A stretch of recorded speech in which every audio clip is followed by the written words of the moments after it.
তুমি যে মোৰ শুকান বনৰ নিয়ৰৰে চেঁচা টোপাল নামি অহা ৰ'দৰে লৈ মোৰ দেহত প্ৰতিপুৱা ধুমুহাৰ সতে মোৰ বহু যুগৰে নাচো এন্ধাৰো হসামু বহুদিনৰে আপোন নিজানৰ গান মোৰ শেষ হ'ব ভাবো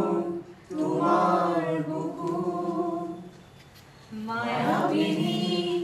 ৰাতিৰ বুকুত দেখা পালো তোমাৰ ছবি ধৰা দিলা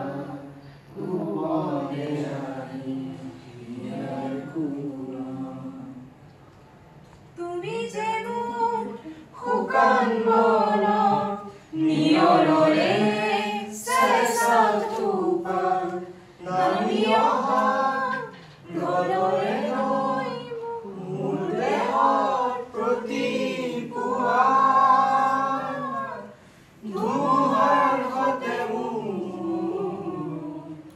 বহু যুগৰে নাচো এন্ধাৰো হসামু শেষ হ'ব ভাবো তোমাৰ বুকুত আৱৰি ধৰা ভিতৰে বাহিৰে উশাহৰ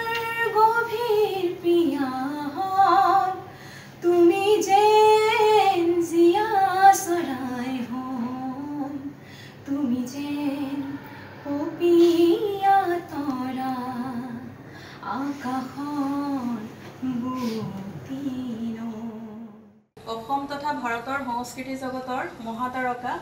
জুবিন গাৰ্গদেৱক অকালতে হেৰুৱাই আমি মৰ্মাহত। বিগত ৩.৫ দশক জুৰি সুবিশাল সৃজনী প্ৰতিভাৰে দেশৰ পৰিধি ভাঙি সংস্কৃতি জগতৰ বিভিন্ন ক্ষেত্ৰলৈ অপৰিমেয় অৰিহণাৰে একাধাৰে গায়ক, গীতিকাৰ, সুৰকাৰ, কবি, বাদ্যযন্ত্ৰী, সংগীত পৰিচালক, অভিনেতা, চলচ্চিত্ৰ পৰিচালক,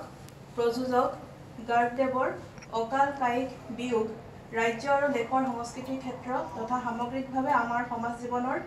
চিৰতিকালৰ বাবে কাহানিও পূৰাব নোৱাৰা বিপুল ক্ষতি। কৃষ্ণ সাধনাৰে আপোন প্ৰতিভাক সৰ্বোত্তম ৰূপত বিকশাই কৰা গাৰ্গদেৱৰ সংস্কৃতি সাধনাই ঋদ্ধ কৰিছিল উত্তৰ পূবৰ ৰাজ্যকেইখনৰ আপোন জনগণৰ লগতে দেশ বিদেশৰ অগণিত জনতাৰ অনুৰাগক। গাৰ্গদেৱৰ অনন্য কণ্ঠ আৰু সৰল সুন্দৰ বৈপ্লৱিক সুৰীয়া শিল্পী যাত্ৰাই মাতৃভাষা অসমীয়াকে ধৰি